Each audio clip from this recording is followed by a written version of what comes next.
A very prophetic camera there. Right.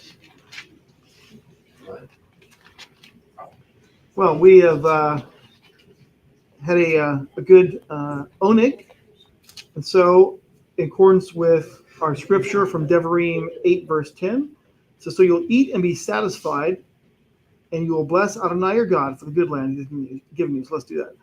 We have eaten and we're satisfied. We thank you for the land. It's in Yeshua's name we thank you. Amen. Amen. All right. So our psalm from Psalm 19, let the words of my mouth and the meditation of my heart be pleasing before you, O Yahweh, my rock and my redeemer. So kind of as a way of review and see, it was on the first slide, but this is sort of the location for some of the other or the different translations of the word that's used for the title of the book that we've been studying for a couple weeks now. Hitgalut is the word for revelation. The root word is from galah, to uncover. In the Delitzsch edition of a kind of modern Hebrew translation, the word used there is chazon, which translates to vision. It's also has chazon in a British Library manuscript in Hebrew of at least part of Revelation. It's called Giliana in Aramaic and apocalypsis rather in Greek. Translated in English as revelation. Of course, in English also the word apocalypse, which is, the root word obviously is from the Greek, but it's come to mean something different than revelation. It's come to mean more of the end of the world. So something that says an apocalyptic scenario. It could be talking about revelation in a general sense, but typically talking about a destruction or a end of the world sense instead. It's like when we say biblical proportions, usually talking about like the flood or whatever, they're saying that it means that it's something big. And in this case, massive, they mean that it's something like what's described in the book. Mm-hmm. So this slide might be hard to see some of the letters in blue there against the screen, but you probably recognize the white background part from our Pesach order of service. It's, of course, from the part in the service where we remove a drop of grape juice from our cup, and it's to diminish the joy as a result of the plagues of Egypt. And there are quite a number of, and really all but one has a direct correlation between the plagues of Egypt and the plagues as mentioned in the book of Hitgalut. The only one that's not directly mentioned is Kanim or Ganats.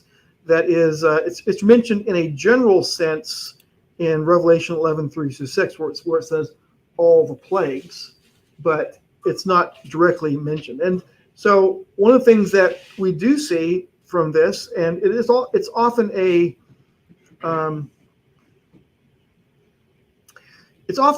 a point of controversy or discussion in the word arov, which translates to swarms. In most English Bibles, it's translated something like flies. But in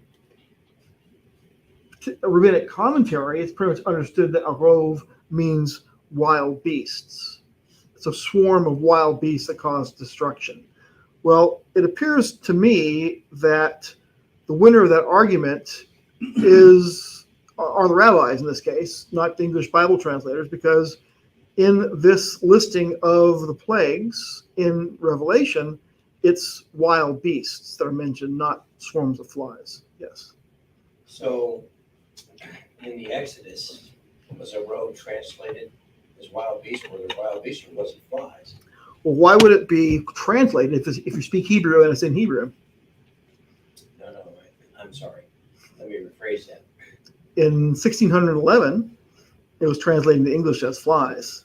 Well, where I'm going with that is, I'm more looking for in Egypt, was it flies or was it wild beasts?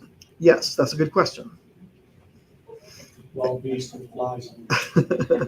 Well, Flying all I'm wild saying beasts. is the Hebrew is arov, and it's been translated in two different ways, primarily by different schools of thought. In King James and other translators looking at it as flies, but if you look at it from a rabbinic translation or Hebrew translation or a Jewish translation, it's typically understood to be wild beasts. Was that consistent throughout everything that they have? So if I'm Well, the just word is curious. swarms. It's not specific. Yeah. And so that's why there's a controversy on it. I'm saying now we have another data point that shows it to be wild beasts because How far back does their translation go of arov as wild beast? you mean interpretation, Yes. pre-Talmudic era. Okay. So I'm just trying to get a good understanding of what the rabbis are saying, what the English translator said, which is whatever. well, what John the Revelator says is it's wild beasts, and so I'm saying it seems to me that it basically confirms the traditional Jewish understanding of the phrase as being wild beasts and not as flies, based on the parallels between the various plagues of Egypt and the plagues that are mentioned in Hitgalut. That answers my question then, because John translated it as wild beasts. Or I'd say he understood it to be wild Right. beasts in that sense, yeah, based on that. So you're saying like in the Tanakh, or it says that too? Well, the Tanakh will say swarms. Oh, okay. I'm just saying that Like the And English. the Tanakh says arov, and it's just how an English translator translates it. So So it's only in our English Christian Bibles that is translated as, what is it? flies. Excuse me. I think that's correct. Although if you just literally leave it as swarms, that would be correct as well. But it doesn't Well, I see really. what you're saying. So the thing here is that it's swarms of something we do not know. Leaves it Yeah. open to interpretation. Right. And they figured down there is probably flies because that's what would swarm around England. Or just swarms. Saying herds or something. Yeah. Okay. Texas empty flies. As big as. Well, Okay, so if it is wild beast, would it necessarily mean that in Egypt that it had to be the same thing, or could it be a swarm of something different and that would still be perfectly fine? well, I mean, the understanding is that it was wild beasts in Egypt that was causing the destruction. I think the thought typically would be because the beast went crazy and that caused destruction much more than swarms of flies would. I wonder if there's any hieroglyphs we call from that era that depict that wild beast. Well, it's controversial in terms of, if you remember, there's not a lot of evidence in Egypt about the plagues. There is the documents from, is it a library in the Netherlands, I want to say, that shows a parallel. It's basically a lament of what happened. Most scribes say that it's earlier than the Exodus. I don't think that it really is, but in the date of it. I mean, even if they wanted to erase all the memory of Israel being there, they could still have the hieroglyphs. There were swarms of wild beasts. That attacked us. Yeah. Does the Greek Septuagint, does that say anything different, or is that also consistent with just swarms too? The Septuagint wouldn't have Well, revelation. Yeah, I'm not thinking that. I mean, I'm sorry, I didn't mean to say Septuagint. I don't know why I said that. That's fine. I You mean, would be correct. Yeah, I'm in, what do you call it? The book is More Exodus. Yeah. An Exodus is But what I meant. the book yeah. of Exodus and the Septuagint. Yes. I don't know. I probably have looked at it before. I just don't remember what it says in there. I think What all they have. I thought Wayne knew all. you better leave. I don't even know if there is. Has it all memorized. Exodus in the Septuagint. I don't know if they have that scroll. Oh, I think so. I mean, sure, Exodus exists in Greek there. So Yeah. one other thing that's not quite the same is the bottom one, the death of the firstborn, because in the sort of the Torah part, death of the firstborn, Makat B'Charot, is the death of the firstborn, whereas death in general is expanded significantly from that to this. For example, in our reading this week, it's death of basically 1/3 of mankind is killed. We see death expanded in the sense of armies being destroyed in Revelation 19. So death is expanded, if you will, within the text of Hitgalut. Is it possible that the death of the first one is like a harbinger of, I mean, if it was true, I mean, if this lines up so well, it seems like it would be kind of like a prototype of the end. Yeah, you could say that in terms of just thinking out loud, in terms of 1/3 of mankind, if an average family has 3 kids, then the first of the 3 would be destroyed. But it's ultimate destruction in chapter 19 versus 1/3 of mankind in our reading this week.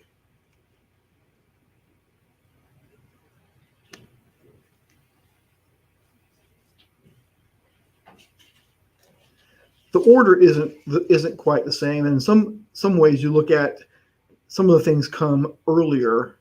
For example, looking back, it's you see swarms and pestilence coming first, and then you see hail, and then darkness, and then the locusts. So it's not quite the same order.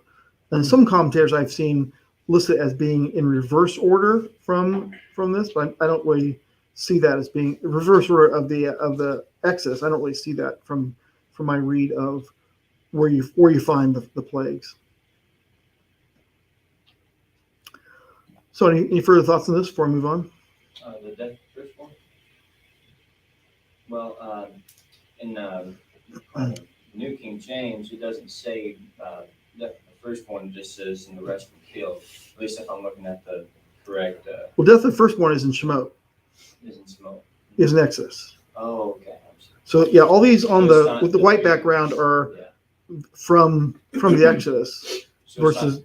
So it's not completely paralleling it. The exact words is all right. Well, yes, it's death of firstborn in Exodus. It's death of 1/3 of mankind in our reading this week in Hitgalut. And that's why I say for swarms could be expanded from not just flies, but to wild beasts. Yeah. Or aliens. Swarms Or chickens. of chickens. Roving bands of chickens. Bands of chickens. Oh, I thought it was moving bands of cats, All right. Okay, so starting with chapter 9, verse 1. And some of the commentary this week is from a commentator named Yaakov Brown. He has a ministry called Beth Melech, a congregation called Beth Melech. And he uses a lot when he puts the text on there from a verse, he is essentially using like from the Lich or a modern Hebrew translation on there for the words. But the modern Hebrew translation goes back. You can connect it back to to Hebrew from Bereshit. For example, then the 5th messenger sounded a shofar, and I saw a star from heaven, and which had descended or fallen to the earth. And the key of the abyss, Hebrew is tehom, in this case ha-tehom, the deep or bottomless pit. And you see that word tehom in Bereshit 1 verse 2, which if you hold your place in Hitgalut and go to back to Bereshit 1 verse 2, you'll say something like, the earth was unformed and void, darkness was on the face of the deep, and the Spirit of God hovered over the surface of the water. So the word, therefore, deep is the same word translated here as abyss in the English text there, and it's the Hebrew word tehom. His comment is this: unlike the star in Revelation 8:10, which is foremost a cosmic entity, and only via extrapolation a personification, this star is a clear personification. the key of the abyss was given to him. It's of note that this star had fallen to earth and that a key, which he indicates as having access and authority, was given to him. You got a question?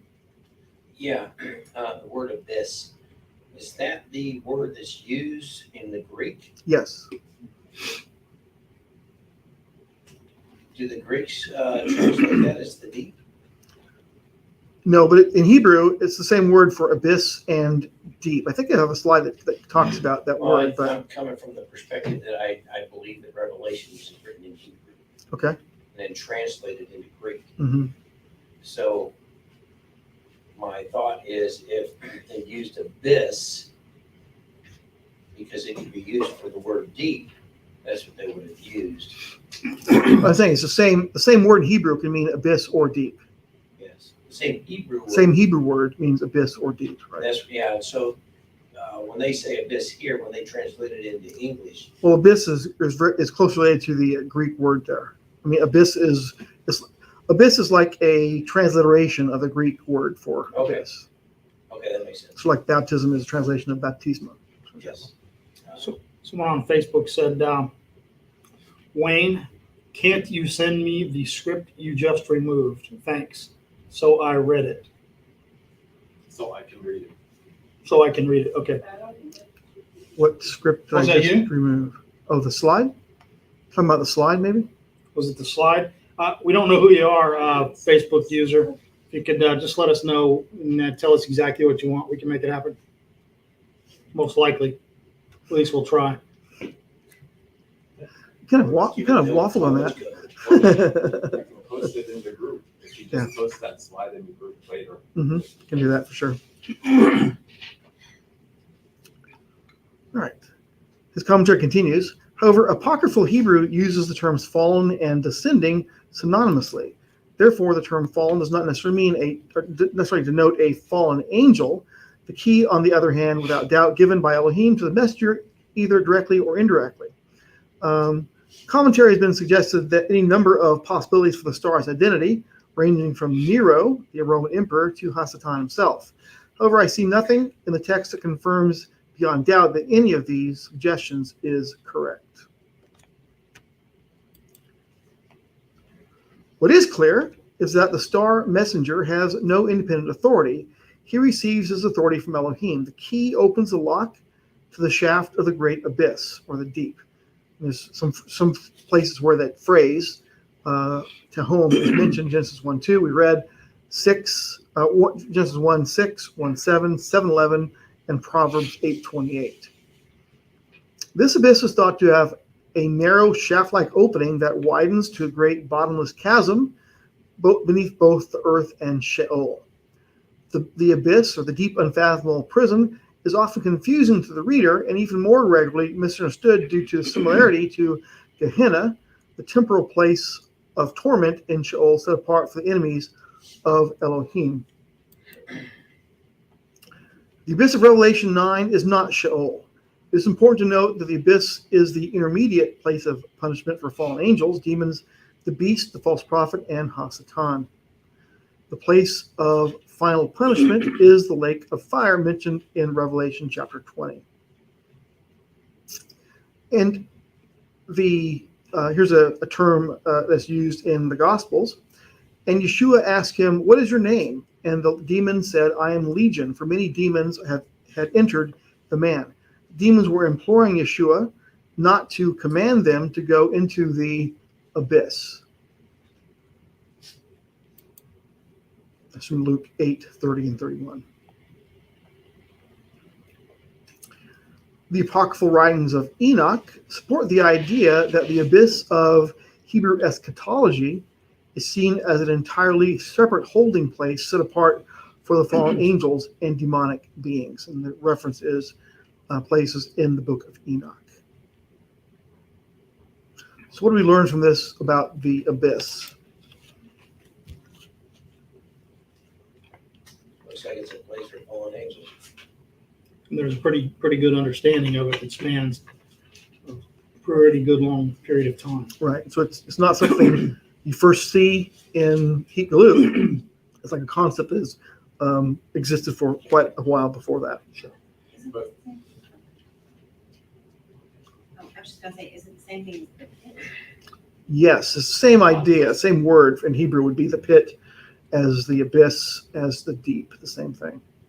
Is it talking a physical pit, abyss, or a spiritual place? Because we're not talking about humans. Well, it's not Sheol, which Or Gehenna. or Gehenna. You have your hand up. What about Jude, chapter, verse 6? Mm-hmm. And the messengers who did not keep their own principality but left their own dwelling, he has kept in everlasting shackles under darkness for judgment of the great day. Right. In other words, that's not the final place, right? That's a Right. temporary holding I would believe place, that's similar what you refer to as the similar to the deep. what we're talking about right here, Yeah. the abyss. So it's not the case that we're saying that the deep that was referenced from the beginning in Genesis is this same abyss? I don't or- think it's the same abyss, but it's the same word used. But can we necessarily rule out that it isn't the same thing? But I don't know why it would be. I Yeah. always read that deep as being something just deep on the planet. Right, because that I think the deep used in Bereshit 1:2 is a physical location on planet Earth. Now, where's the location of this abyss? We're not really told where it is. And we don't even have the key. We don't have the key. I think Constance had a question. Constance, you have a question? Yeah, what he was saying was, can we verify it's not the same abyss? So is what you're saying is abyss is like, say the word mountain. If I just said mountain, you could not know which one I said. Or if you're talking about a kingdom. Right. Good point. The Facebook user is Lucia. Okay. And correct me if I'm wrong, Lucia, you can type in the comments. I think what you want is that slide that showed the plagues of Exodus and the scriptures in Revelation that kind of correspond to those. You can go ahead and type your answer there. But if I understand correctly, that's what you're looking for. Yeah, that's easy if that's the case. Yeah. All right, continuing to 9 verse 3. Then out of the smoke came locusts to the earth, and power was given them, as the scorpions of the earth have power. So, commentary from Yaakov Brown is that this plague reflects the 8th plague of Egypt from Exodus chapter 10. They are given power. Elohim is in control. In other words, the power was given to the locusts. They didn't have it of their own. The nation that will be the vehicle of Elohim's judgment, described in the prophetic book of Joel, are likened to locusts, even using 3 of the 4 key descriptors used in Revelation 9, verses 5 to 12. Next slide. The Hebrew words used to describe the locusts are arba, which comes from the root rabah, meaning great, gazam, shearer, arbel, swarmer, hasil, finisher, solam, swallower or annihilator, hagol, galloper, and zelatzel, creaker. The terror of the locust is written in its many names. They effect a devastating, all-consuming destruction. Hence the name of the one in authority over them in Revelation 9:11. We'll get to that in a minute. Leaving their victims desolate. The locust origin, the abyss, is secure proof that they're demonic beings. They're described in the same way that Joel the prophet described the army that would come against Israel. Therefore, they're not literal locusts, but metaphorical locusts, demonic forces released into the air to do Elohim's bidding. Notice that they are released. They're not sent. Not sent by Yah, they're released to do it. Another distinction from Shemot then.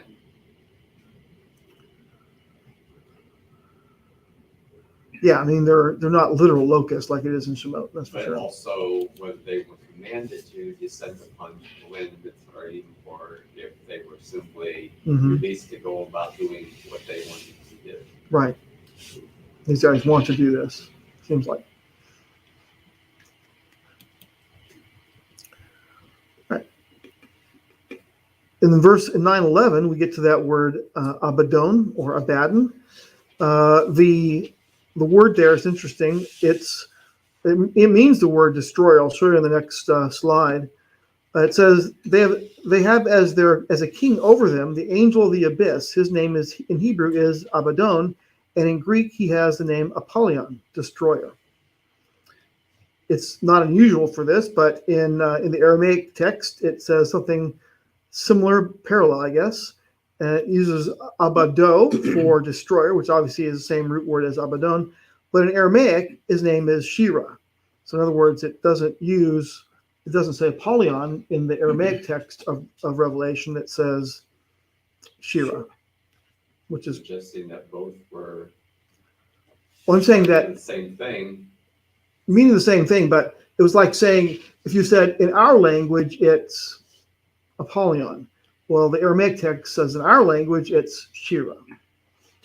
And what I'm thinking here is this suggests that Hitgalut was not written in Hebrew then originally, and they simply wrote in these Hebrew words, and then when it was translated to other languages, then that translation also says, and by the way, the translation in our language is this. Mm-hmm.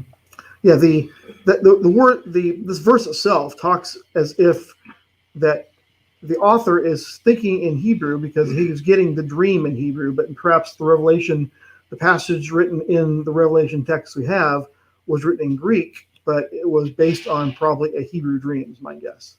It could also have been written Or in Hebrew. Aramaic and then translated to Greek, and you get the exact same result, wouldn't you? Yes, I think so. How would that happen? If the Aramaic is Shira. Right.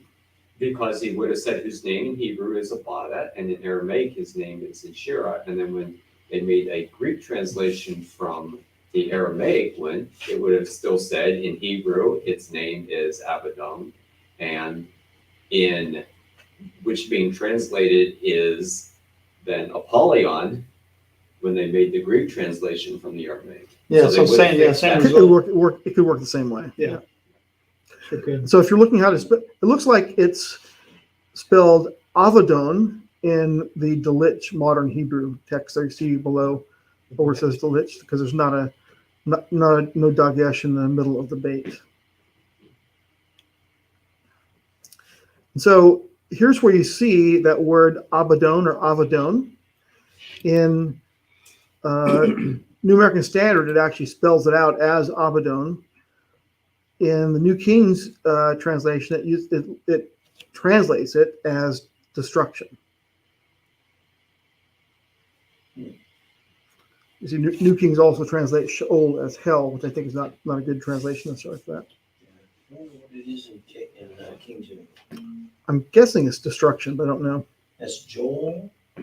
Job, Job. or Proverbs 27:20. So it's basically death and destruction. Well, it's not death per se, because it's in parallel with death. Well, that's what I mean. I believe the bad is the part of destruction. Yeah. Death and destruction. Yeah, I think it's a reasonable way to say that. Yeah. Yeah, destruction.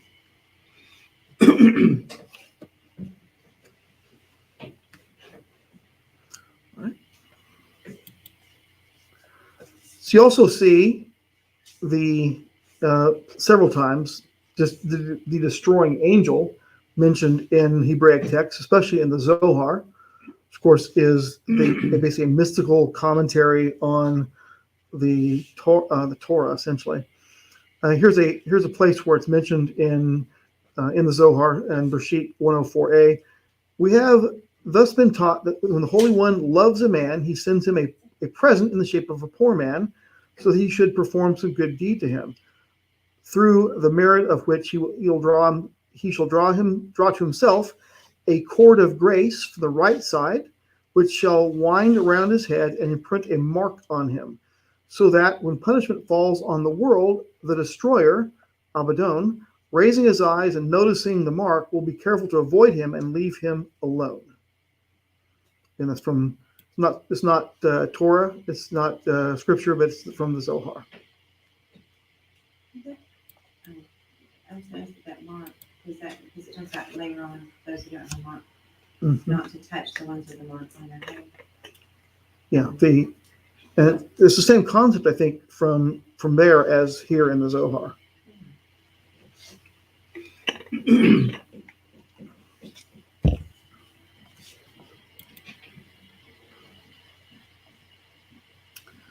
(9:14) says, saying to the sixth angel who had the trumpet, release the four angels who are bound at the great river Euphrates. So, where is Euphrates? Iraq, modern day Iraq. Yeah, so comment. Geography, as well as the Midrash Rabbah, connects the Euphrates River with Babylon. And not geographically, Midrash Rabbah also connects Euphrates with Edom. So the next slide talks a little about that. This is from Midrash Rabbah. It says, and the fourth river is Parath, or Euphrates. That is Edom. Parath, denoting that it upset and harassed his world. Parath, denoting that it was fruitful, Parath, and increased through the blessings of that old man, Isaac. Parath also denoting that I, God, will ultimately consign it to oblivion. Finally, it's called Parath, an account of its ultimate destiny, as is written, I have trodden the winepress alone. So, Edom is also connected to Rome. In Daniel 11:30, it's Kittim is understood to be Rome, and in tradition Midrash. And the sons of Esau, which were Edom, of course, were associated with the builders of Rome. You kind of see that in Josephus. He talks about that as well. Says the sons of Esau were the builders of Rome. The Sonsino text note to a passage in the Talmud in Pesukim 118a says Rome was always identified with Edom, the state built by Esau's descendants. And see the phrase from Genesis 35:1, and these are the records of the generations of Esau, that is Edom. So Esau and Edom are together, and at least in pretty ancient Jewish tradition dating back certainly before Josephus, that Rome was identified with Edom.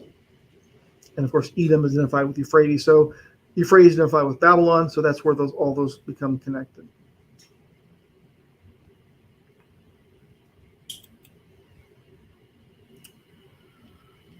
Okay, now we're still in chapter 9.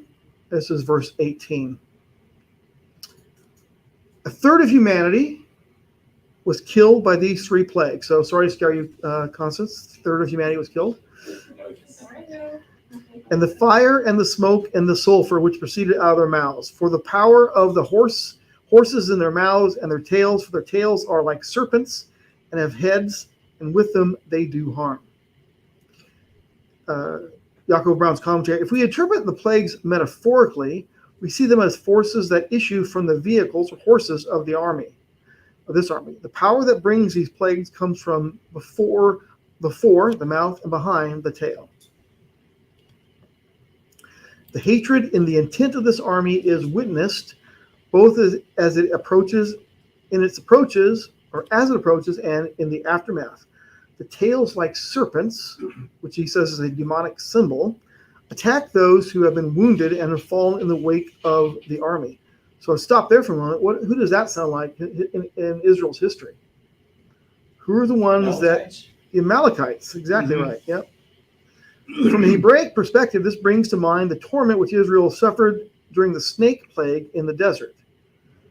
One is reminded that only by looking upon the defeated snake on the pole, that is the complete work of the cross of Messiah, could Israel be saved. Remember the command to look and live.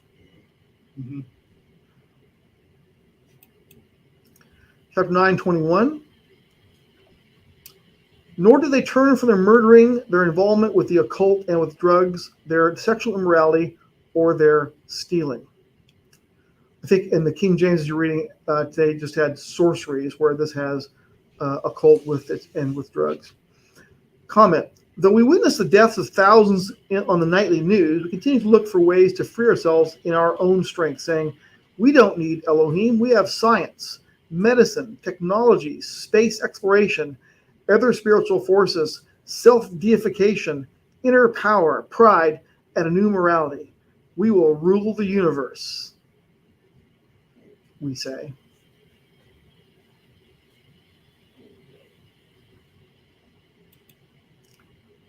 What are your thoughts on that? We definitely feel that we can rule anything, but I was talking earlier today before the service. We have ways to go in terms of educating our kids. The young adults don't really know where anything is. I mean, no offense to you young adults in the room, but it's and you're probably not the same way here. But I've seen some good questions asked. You know, what continent are we on? And no one could answer the question. So What? Are you serious? It's bad. It's North America. yes, good. You're not Gen Z. Good. Oh, sorry. I've seen some of that, not particularly the guy that you're talking about. They'll ask just questions that every basic, even just let's just say Americans should know. How many states are there? Who won the revolution? And who fought the Who revolution? fought in the revolution? Yeah. You Yeah. know? Who was between? Who fought in the Civil War? Who fought How in the many Civil states? War? Or how many Yeah. stars are there on the American flag? Questions they're asking in college. Yeah. So it's there's an education gap that How many continents are there? See, they're educating them, though, they're just not educating them in that. they could, Social. the same. Social. One of the people could answer the question how many Kardashian sisters there were, but didn't know what Yeah, continent okay. she was on. Yeah, we might be talking about the same person. 'Cause I've seen that question. But you've seen him ask also say, "Can you name 3 countries that start with the letter A?" And they'll say like Alabama. Well, Azerbaijan. I can say it correctly. Armenia. Well, you guys learned some questions today about Armenia and Arameans from the Fun Challenge. You know? Armenia. Exactly. and an Artesian and an Artesian. Got to fight those artesians; they'll take over. All right, continuing to chapter 10, 10 verse 1. This is kind of controversial passage. A lot of different views on this. It reads, "I saw another mighty messenger coming down from heaven." The word there in the Hebrew text is Gabor from the Delich. "Clothed with a cloud, and a rainbow was upon its head, and his face was like the sun, and his legs, or feet pods, both Hebrew and Aramaic use the word regalim as the root, the word there, and with his legs or his feet like pillars of fire." Comment, like the angel Abaddon, this mighty angel has come down from heaven to serve Elohim's purpose over the earth. However, rather than being given authority as Abaddon was, an angel receiving permission, this angel clearly has authority. So to start with, it's controversial even to say this. I mean, the question kind of comes in, who is Abaddon, right? I mean, is he in the pit, or is he opening the pit up? Because the commentators that I've read typically look at like it's an angel that has a limited authority doing the will of Yah. But he's not. Even though he's called their king, he doesn't come out of the pit. He is the one who opens the pit up because he comes from heaven to do that. But his name. His name is Destroyer. Yeah, I mean, but when you go back to the death of the firstborn in Shemot, it doesn't list it there. It just simply says that Yah did this. But could he have sent Abaddon to do that? I don't know. It seems likely he could have, but it doesn't actually say his name there. It doesn't even say destroying angel there, at least in Shemot. Well, I got a question. So when you read that, another strong messenger coming down from heaven, robed in a cloud, a rainbow on his head. His face was like that of the sun, and his feet like columns of fire. You know, and sometimes I would wonder if is that really a destroyer, or is that something somewhere This else? is something else. This is another. This is different than Abaddon. Yeah, And that's what I thought. Well, I'm wondering, you know, when, at the threshing floor of Aruna, that whole episode there with the angel that's Mhm. destroying, well, the angel is not doing what he's going to sword.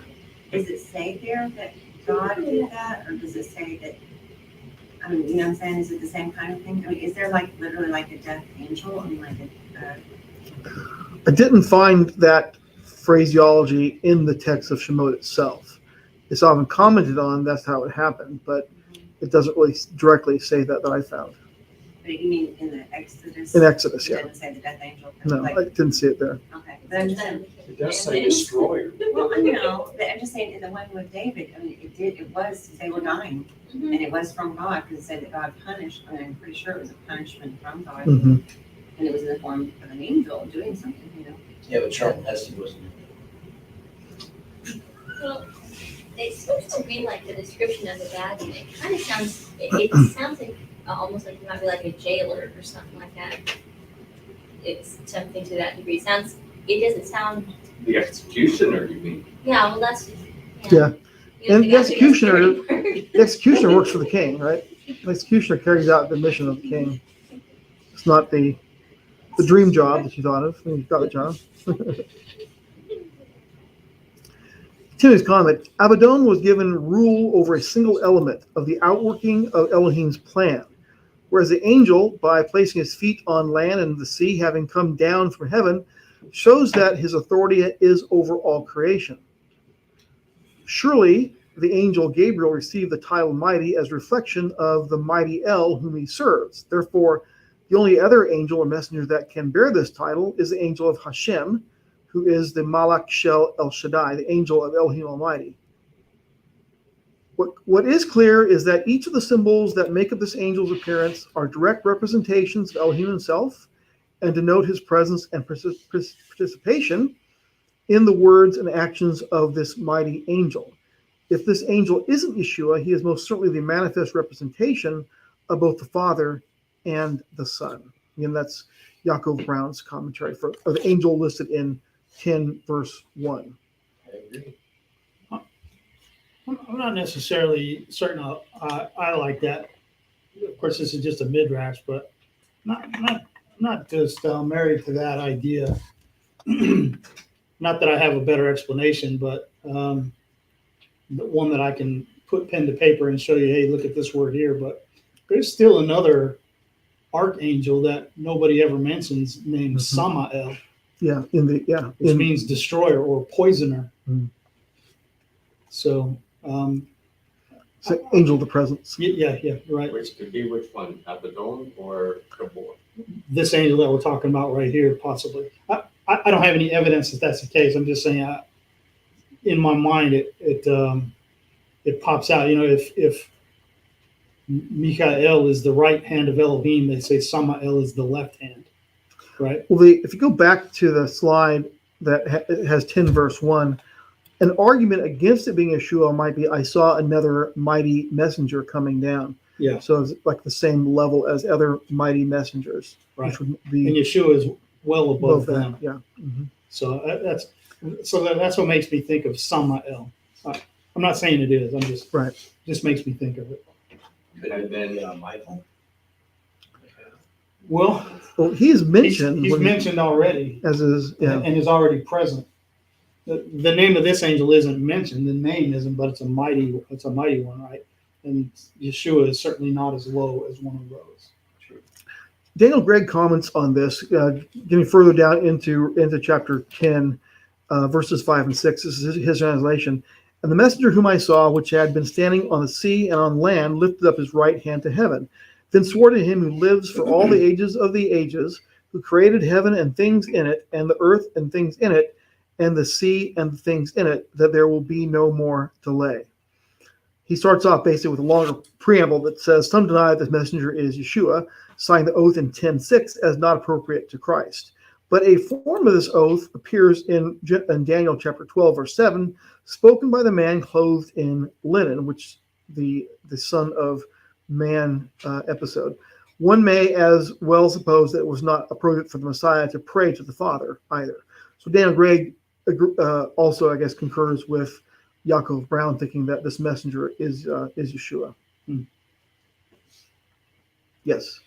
So my argument against it would be that Yeshua makes his appearance when he comes down and stands upon Mount Zion, and the mountain splits in two, and that's still a couple chapters ahead yet. Right. Sure. And the time when he returns, the whole world sees it at the same time, The debtor who died in Mashiach are resurrected, and the living are caught up into the clouds and that kind of stuff. And I see that as happening then.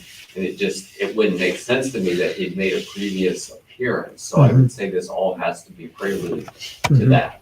Yeah, it's good. I think it's a good point. Don't disagree with that at all. Well, are you saying that in Revelation also he lifts his hand, or are you saying in Daniel? Because in Daniel he's lifting his hand too and saying, swearing. Yeah, that's what he's saying. There's a parallel. Parallel between this, a form of this oath appears in Daniel 12:7.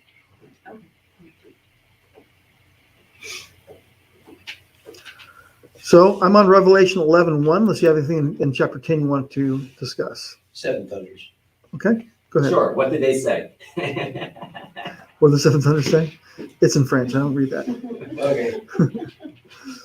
There's an explanation given in one of James Trim's books called Seven Thunders, Seven Trumpets, Seven Thunders, or Seven Thunders, Seven Trumpets, one of the two of that. It is, I would say that it's, in terms of a general sense, is talking about what we've been talking about before, which is, the announcing of the plan and the revealing of the plan to finish this. But beyond that, I'm not sure if I can give a definitive discussion on that. Some would argue that it's the sound of field artillery, thunder. Yeah, baby. No, it was something much My call more- sign was Thunder 2, so something much more specific than that. I don't know what it is out on Fort Sill Range, but every now and then they bring out something that sounds like rolling thunder. Not unusual. Sounds like C-Ram.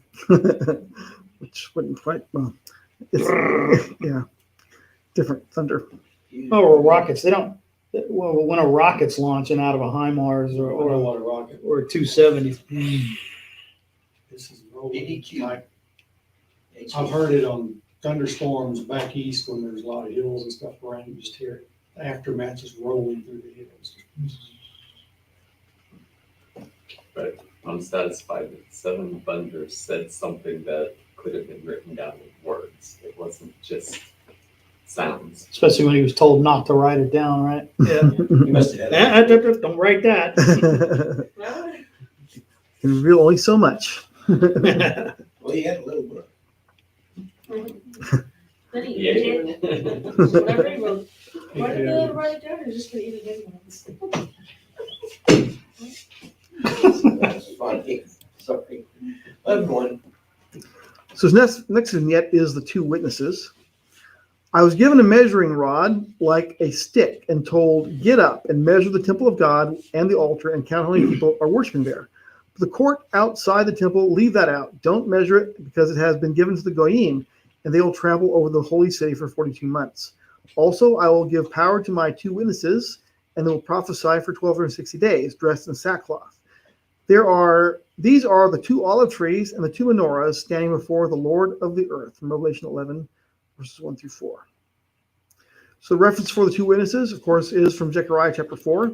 He said, those are the two who have been anointed with oil. They're standing with the Lord of all the land.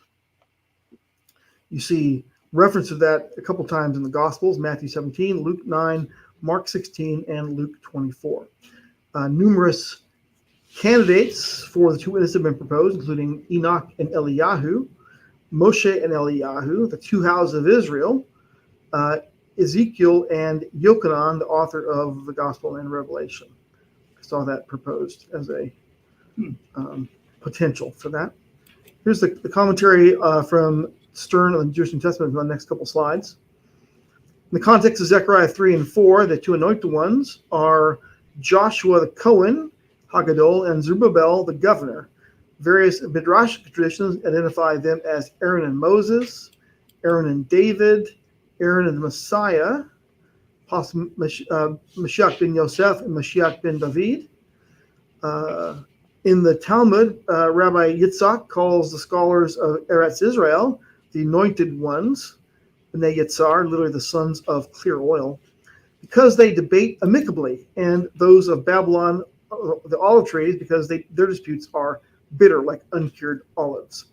So then, who are the two witnesses?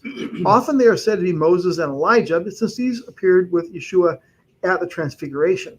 The problem with this understanding is that the witnesses must die, in verse 7, and human beings only die once, from Hebrews 9:27. The case for Elijah is a good one. He has not yet died. He is expecting to return before the Messiah comes, according to Malachi, and he's already shut up the sky so that no rain falls. So, One, I do believe it is Moses and Eliyahu, but who buried Moses? And did he die or did God take? It doesn't really specifically say. Yeah, it does say. I'm gonna Because it say, says that there was a dispute over his body. You were just reading from Judah, right? yeah, there was a dispute over his body, and Uh-huh. Hasatan wanted it. And Mikhail So it did seems not that he was bring a dead. railing accusation, but said, But it does say God buried him. yes, it does. So where I go with it is also in Hebrews is the only place in the entire scripture that says, as far as I can see anyways, has appointed unto man to die once. Yeah, but that's the case. That doesn't mean he can't die twice, so to speak. Because if he Well, if he raised him from the dead, and then he was a witness, who's to say he can't be killed? Well, I'll go back a couple of slides here to the listing of some of the different choices here. It was listed as Moses and Eliyahu are not listed in the Jewish tradition. That doesn't mean that's right. But it seems that, I mean, I don't necessarily know that you can rule Moses out based on the passage from Hebrews 9, because yes, it's appointed unto man to die only once, but this is a special indication. I mean, this is, a two witness sort of thing. Ultimately, who would be a greater witness? I mean, we read essentially in John chapter 5, it says that Moses is your witness. So that would, seem to me that who'd be a greater witness to Israel than Moses? If Moses is telling you that Yeshua is the Messiah, that's a pretty good indicator that that's the case. I don't know. I don't either. he said there was one that accuses you, didn't he say that? And your accuser's Moses, yeah. Mm-hmm. I don't know either. I just go with Matthew 17 because I strongly believe that those are the two, but that doesn't mean that I'm 100%.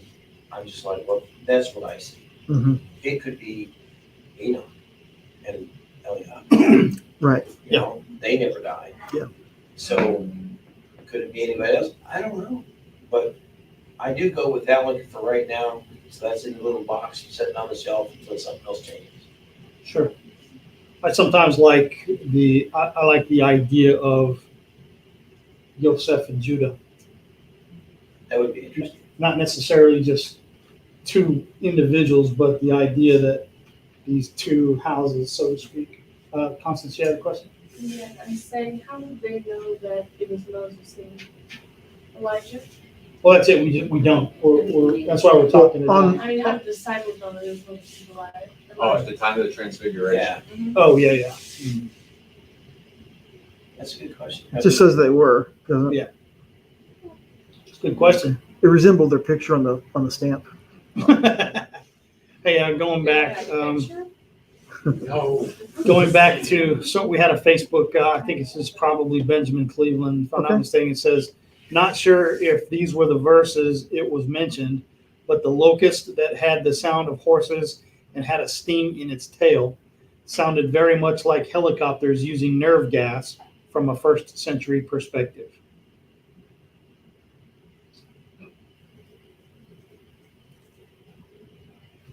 Maybe.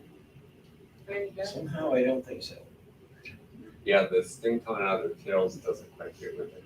Helicopters almost always shoot forward, right?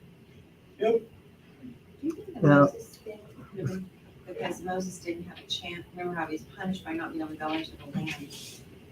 It seemed to distress him terribly. He ended up there though, right? Yeah, but I'm just saying, I wonder if maybe that might be another, you know what I'm saying? That he could, of course, it's kind of Narnia-ish. It looked like a reincarnation kind of thing. Narnia-ish. Yeah. I just want to say that I think that there probably have been thousands of people that died twice. We know that a few people died and were resurrected back to apparently normal human life to live to be older. And particularly at the time that Yeshua was crucified, the graves were opened and a lot of people came out again. But they're not still around today, and there's nothing told about them other than I assume that they just lived longer and died again. Got their jobs back and I mean, Maybe. one clear example probably is Lazarus, right? yeah, exactly. Yeah, it's a good point. All right. Revelation chapter 12. Yes.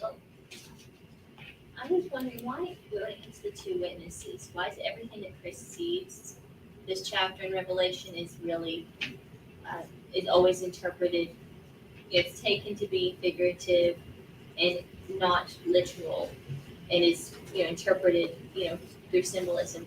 But when it comes to the two witnesses, I almost always hear people try to interpret that extremely literally. There's usually not an attempt to try to even see if that can be incorporated into a more symbolic Well, interpretation. I think because it quotes directly from the prophet Zechariah in terms of the symbolism is mentioned back there in Zechariah chapter 4 that talked about the two witnesses are essentially from back in the Tanakh. And so I think it's, even though it's a mystical part of Zechariah in a sense, it's a prophetic part of Zechariah, which most of it is, but it's, I think, grounded in, it's not, the imagery comes from something that is fairly literal, I think. I mean, it talks about them as olive trees and anointed, which again is somewhat figurative in a sense too, because they're not actual menorahs, they're not actual olive trees. Mhm. But I think this is understood literally because it can be understood more literally, I think. We can see somebody who's a witness. You can't see somebody, we don't see dragons with a bunch of heads flying around these days. Do we think that Yochanan the Immerser was an Eliyahu?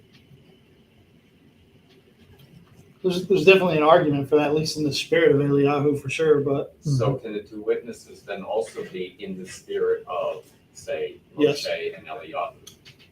yes. Why would it have to be literally them physically resurrected back to life? Because they have to kill him. On the list of folks that I've seen as there, the two houses of Israel would be something that is pretty expansive in terms of non-literal two witnesses as well. Yeah. But I mean, two houses of Israel could be transferred back to Yosef and Yehuda also. It's kind of hard to take it into out of the literal sense because of the following verses that they couldn't kill him. And anybody tried to mess with him, fire came out to kill them. But at the end of 1,260 days, they die and are laying in the streets and people refuse to bury. Yeah. So it's kind of hard to make that a symbology in my opinion. Yeah, Well, but it's John tough. Baptist was Got you guys. killed too, though. So, I mean, in the spirit of Elijah. So you could also say the same thing for them there. Yeah, but they buried him Yeah, but I'm and he saying, lost his head. yeah. But I'm saying is you have your physical and your spiritual life in John Baptist. Yeah, but right here it's a little hard because they give a timeline of how long they're here and what happens when you go up again. Yeah, but that would be no different than the she bears coming out of the woods and eating the youth who were mocking the prophets. So But they cast out the court which is outside the dwelling place. What's the dwelling place? Do not measure, for it's been given unto the nations, and shall trample it, set apart. city under 42 months. So basically, it's a literal place. They're literally there on the Temple Mount. And I'd say they can be literal human beings, but they are like Yochanan the Immerser was a second Eliyahu. The two Oh, I witnesses see could what be you're a saying. second. Yeah. Physical But they're person new- in the spirit of. Right, but they're That's different. different. That's different. Yeah. So As they're you say. they're different human beings, but their antitype was Moshe and Eliyahu. or So whatever. same thing, George. You and George are saying the same thing. Yeah, that's right. Okay. I see what you're saying. Could it I can also be possible. represent the law and the prophets? That's kind of what it does represent. Moshe and Eliyahu represent the law and the prophets. So I've known of quite a number of people who thought they were one of the two witnesses, or even one person who thought that he was both of the two witnesses. Did fire come out of his mouth? Just curious. But I see where you're coming from, and I could definitely go with that as well. You know, Well, I have to go with that because I don't believe that there's anybody from long ago that is just still alive somewhere, so. well, I agree with you on No, that. no, That's- TV shows. I'm just kidding. See some really old people. See the know where I'm going with that The is. 12th Imam? It Oh, doesn't go right. And the British royal family would know how to have this eternal life. Well, see, That's evidence enough for me. when the Lord called Lazarus forth, Mhm. and he was very specific about it, because he wanted everybody to come out. When he called Lazarus forth, Lazarus had been dead for over 3 days. Mhm. He comes back. I don't think he was flesh was falling off his arms or nothing. You know, I think he still had everything, all his parts there. You know, so God could call him back Yes. It's true. and then be back in their body. So I can go either way with it. I just know it has to be a literal individual with flesh. Makes So sense. whether they come in the spirit of Elijah and Moses, or whether they actually are Moses and Elijah, the Lord can call them back. He's God. He can do whatever he wants. Well, I think the understanding in, if I may say, like Jewish thought at the time of Yochanan the Immerser was that he could have been Eliyahu. And if people were thinking that, what did they literally think that meant? Like, you know, when they said a man must be born again, did they think like literally he has to go back in his mother's womb? How did they understand, you know, different terms? Like sometimes people hear something and they do really think of it literally. Yeah, no, and they did, and they even said they did, right? People in the Chabad So, yeah. movement believe in reincarnation. Mhm. I'm just saying. Yeah. So I'm disagreeing with you. Mhm. I'm just saying I see it this one way, and I kind of go down that road, but that doesn't mean it's a solid. That view there could also come that direction. Sure. Ready? Right, Revelation chapter 12. And a great sign was seen in the heaven, a woman clad with the sun, with the moon under her feet, and on her head a crown of 12 stars. Talk a little bit about this, but it seems to me that's making reference to the positioning of a particular constellation called Virgo Mhm. in reference to Mashiach's birth. Why is that? I'll show you in a minute. Revelation is not, in my view, using astrology, but it's using the stars, we've seen Bereshit 1:14, to look at the times and the seasons, the times and the Moedim. So Puts it in the fall. here is the two verses again. Verse 2, and being with child, when she cries out, being in labor and pain to give birth. This is from Daniel Gregg's commentary. Messiah was born when the sun was in the constellation of the Virgin, and the new moon was under its feet. This alignment happened on the new moon day of the 7th month, Yom Teruah, September 1st, 2 BCE. Using a planetarium program like Stellarium, we can reproduce the alignments pictured in the text for Tishri 1 in the year 2 BC. So using the text there, we can look at, this is a slide by Daniel Gregg. There's a verse we're talking about up there. This is a star chart that you can, as a standard star chart. And this is how the stars would look in connection with the moon and the sun on the first day of the 7th month in the year 2 BCE. And so I'll build this. There's a couple of things to see on here. He says this scene is taken directly from the public domain, more open source program Stellarium. It is set for the date August 31st, 2 BC. The view is from Jerusalem, and the time it is 9 minutes after sunset when the new moon becomes visible, which makes this date Tishri 1, the first day of the 7th month, called Yom Teruah. Next build.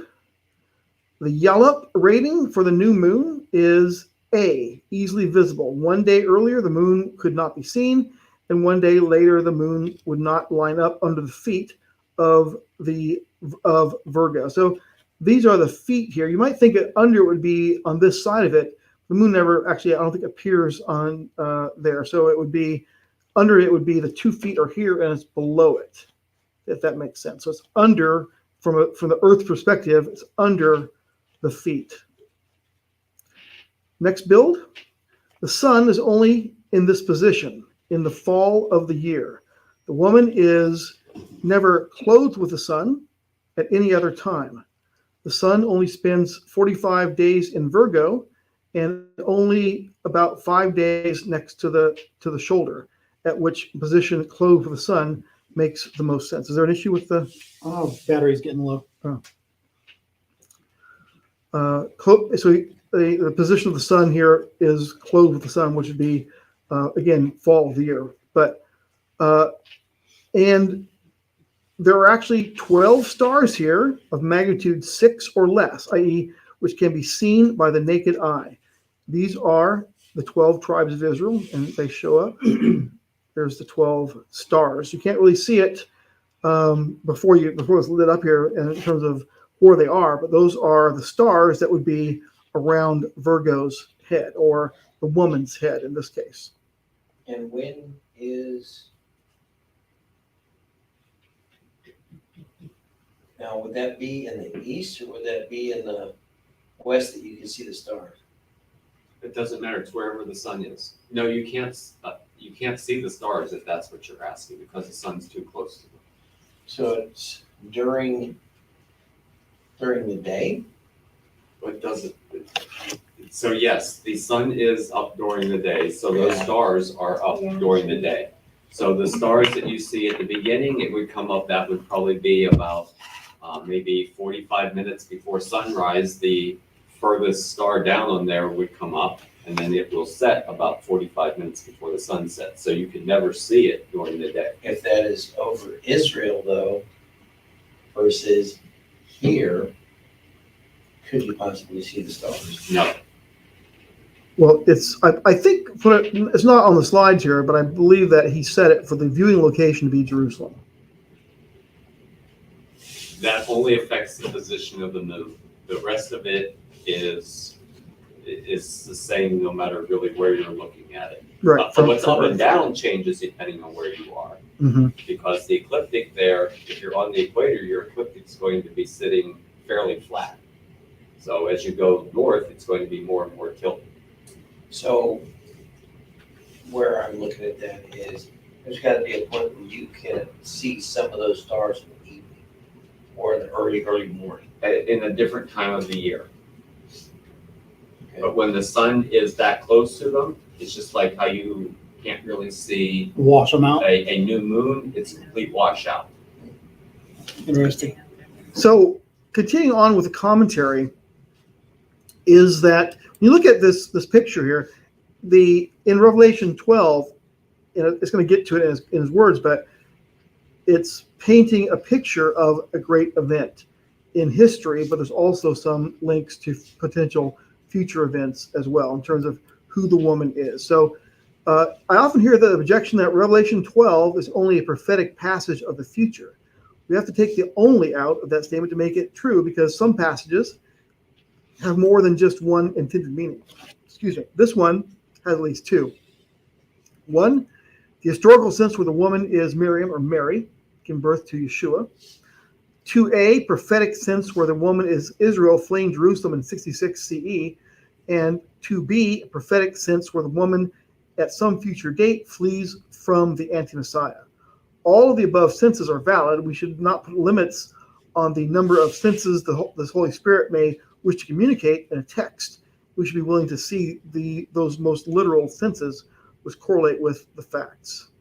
So if you go back to his star picture here, what he is essentially saying is the birth, based on the text from Revelation 12:1, if that's a picture of the birth of Yeshua, if the woman is Miriam, it would line up with Yom Teruah, but not Sukkot.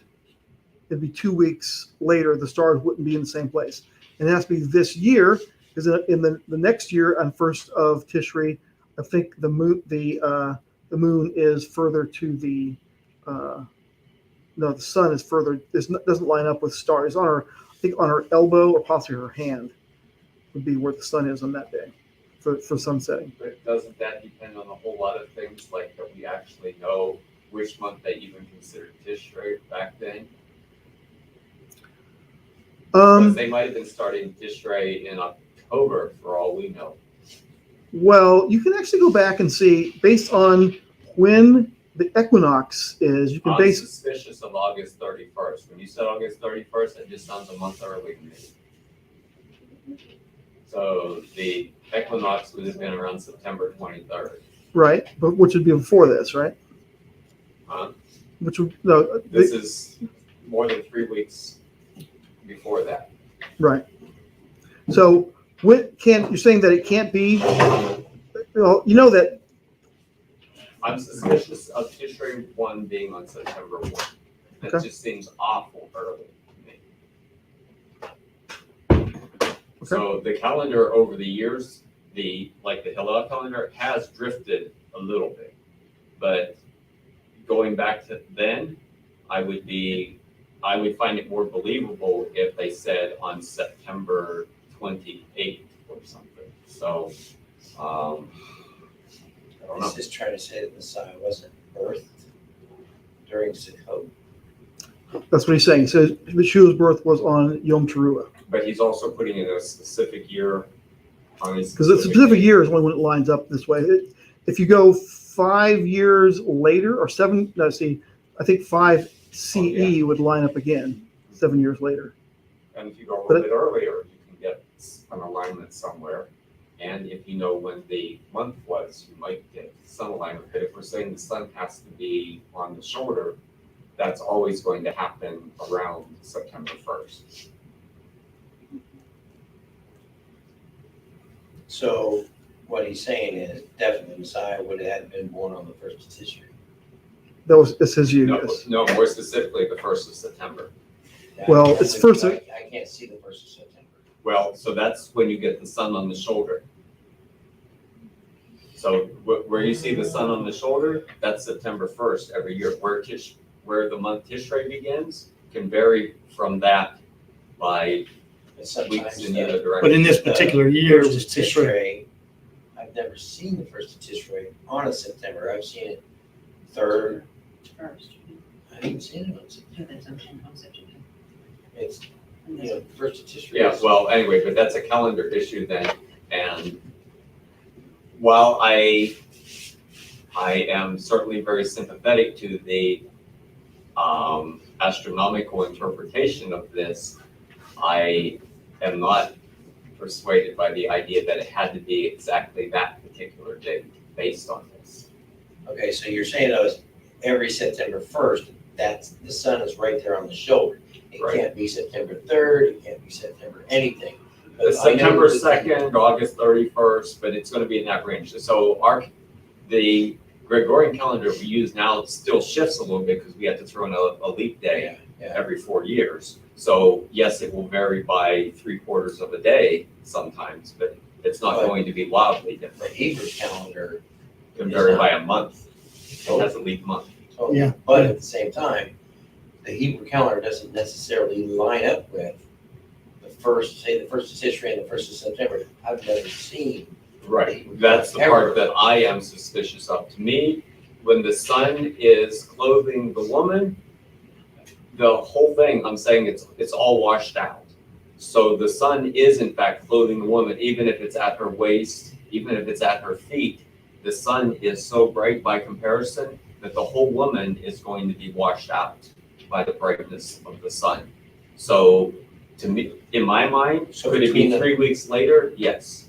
So I guess where I'm going with that is, I follow what you're saying, and I have to agree with you because the Hebrew calendar, because if it can be between the shoulder and the waist, that means the possibility could have also been. And I'm saying even the knee. So I'm saying a month later, if the sun's at the knee, the whole woman is still going to be washed out, clothed in the sun 1 month later than that. And so it still works, but it works in even some other year from -2 or what did we say, -1 BC. This E2 this is 2 minus would 2. be -1.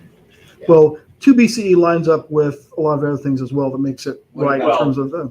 What about 3 BC? But this is picking the year and then making the facts fit to it. And I'm saying, just looking at the facts, what all can they fit to? And I'm seeing a Well, lot of in possibilities. describing how he did it, he simply went back and kept moving the day back until it lined up with the sun on the shoulder and the moon under the feet. And the only time that did that in the time window between about -4 and -0 BCE was on this date. So what was -4, -3 BC? Where did he say it was?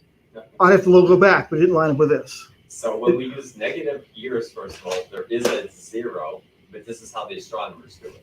So astronomically speaking, we just use numbers. There is no BCE or CE or whatever. It's just year number, Minus. whatever. So they go 3, 2, 1, 0, -1, -2. So -1 is what we call 2 BCE, but that's -1 in terms of astronomy. So I was just trying to speak of it as using astronomers' terminology when I was saying that. But Well, my thing You can is, get Solarium and do the work yourself and see if you come up with something different. You can go back 2 weeks from this and figure it out. Word and know that they went. Stellarium, STELLARIUM. star. I'll Tell just us stick with Matthew and Luke, and when they said they went down to register for scout and they were in a sukkah and he was born then, I'm good with that. Doesn't say Sukkah. Well, you know what I mean. So you can make things say whatever you want them to say, but I really feel like that's picking the date and then making up the rules after the fact for where the sun had to be because it matches the date that you wanted. And I'm saying, if I say anywhere where the sun is clothing the woman, then I just added another possible, 6 weeks. I've opened up a 6-week window there that it works, as opposed to a specific day of a specific year that it works. Well, it's based on his view that clothing the woman would be right at her shoulder. And And then that's I have where you're no disagreeing with basis to that. say that that should be true, because to me, the woman is clothed in the sun, because you cannot see the woman when the sun is anywhere along her. Remember, this was at sunset on this day, right? And you can, the sun washes out the constellation. But this is at the end of that day. And so when you go to sunset, then it's no longer at the shoulder, right? So that's the point is, No. The sun and the stars move together.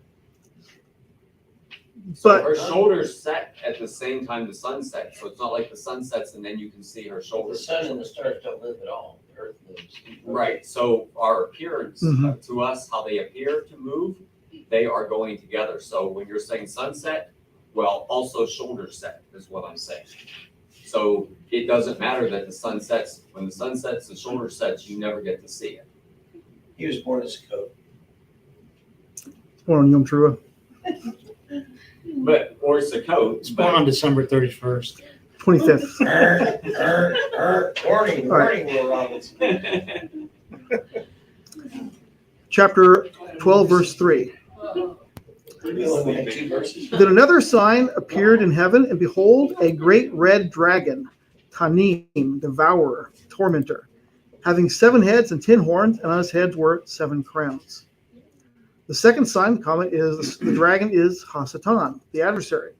His appearance in the heavens, the second heaven, not the third heaven from which he was originally cast out, denotes his role as prince of the air from Ephesians 2:2. So if I don't know if I have it on the slide here, but this is kind of controversial in the sense of when is this event taking place here in terms of Hasatan being thrown out? We saw it because he's going to say it was, I don't know if I have a slide that says it, but Hasatan was thrown out once previously. We see like in Isaiah, his comment is from the third heaven in terms of looking at it kind of mystically, because he's still being thrown out here now of the second heaven, according to his view. Didn't you should also say I saw him fall from heaven? Right. So again, that would be a past tense view of that. So when did he get invited back in? If this is future. Well, I thought he goes before the Lord to bring accusations against the You saints. see that in Job, right? And in Peter. Yes. So kind of the question is, well, does it fit to be thrown out of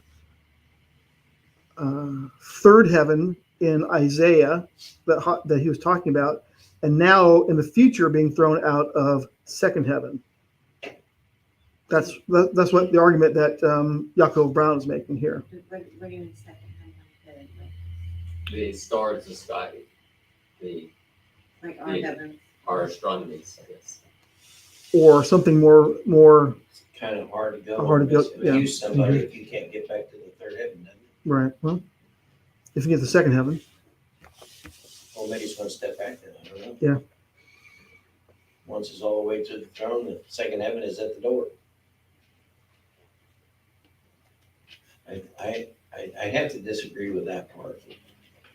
Not from a educational standpoint. It just doesn't make the logic sense for me right now. okay. I'll have to go with, he can go from the earth because he's supposed to be the prince of the air here. Whereas he can go to heaven, make accusations before the Lord, But he can't stay. but he can't stay. He's got to leave.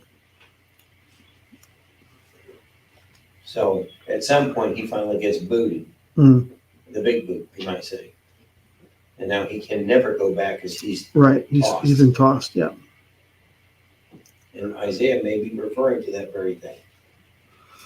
12 verse 6. Then the woman fled into the wilderness where she had a place prepared by Elohim, so that they would nourish her for 1,260 days. This exodus of sorts mirrors the type set for it in the exodus from Egypt. However, it's not the exodus from Egypt because Messiah has been born. Therefore, it first conveys the escape to Egypt of Miriam, Joseph, and Yeshua following Herod's attempt to kill the baby Yeshua. And secondly, the dispersion of ethnic Israel into the nations following the destruction of the temple in 70. So second Exodus kind of thing.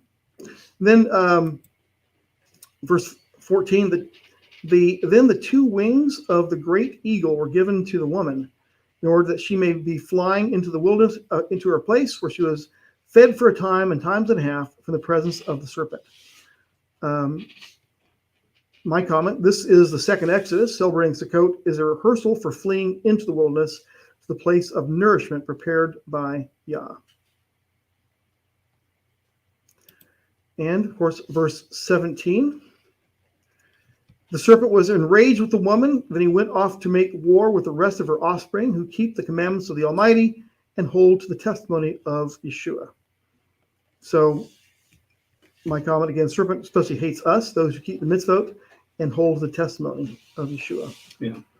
That's a big difference between most traditional Christians would hold to the testimony of Yeshua, but despise the commandments of Yah as being slavery.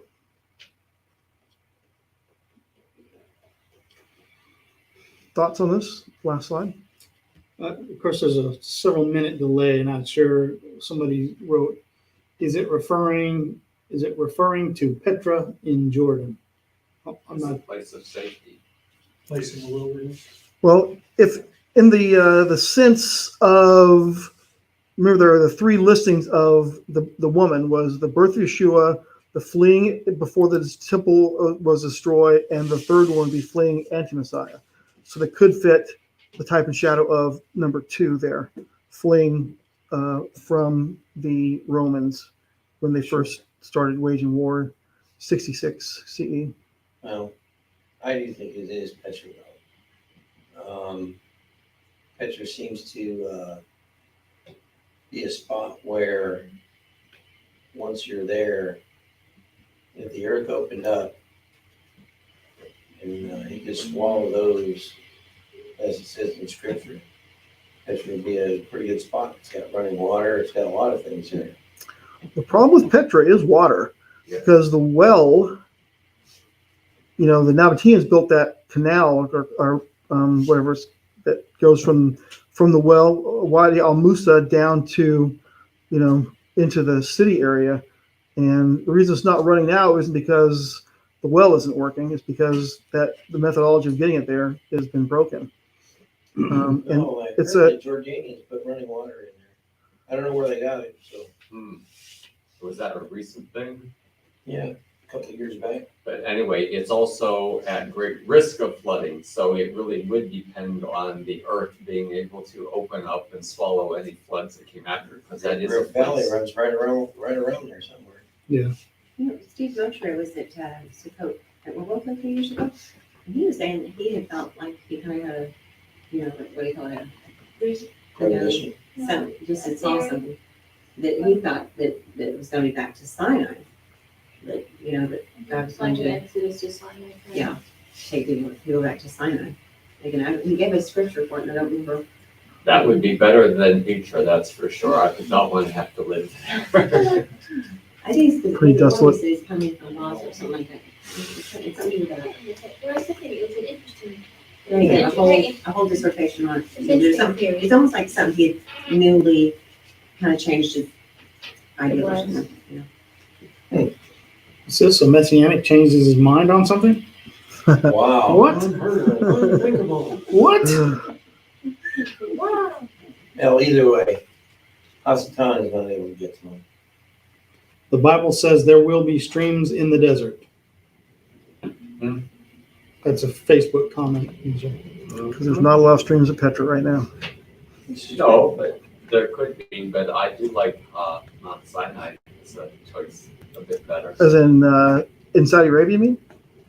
As in it has better El geography. Musa? But it doesn't have as many buildings. Also have Saudis. And they don't have a Starbucks. Yeah, okay, right. Already. So For reason. as it stands right now, They got split rock. Petra is in Water came out of there. the Hashaway Kingdom of Jordan. Well, It's all under air control now. yeah, but just say that's gonna last. We know it's not gonna last, right? Everything is going away, brother. So it's gonna get crazy. That was good. All right, let's pray. But thank you for allowing us to midrash on your word. Thank you for giving us some wisdom and insights and things to think about. We thank you in the name of Yeshua HaMashiach. Amen. Amen. And Cece said, Elim had springs and palms. Oh, yeah. There you go. So we're going to Palm Springs. All right, I'm going to end the broadcast. Shalom at home. Shavua Tov, y'all. I love that.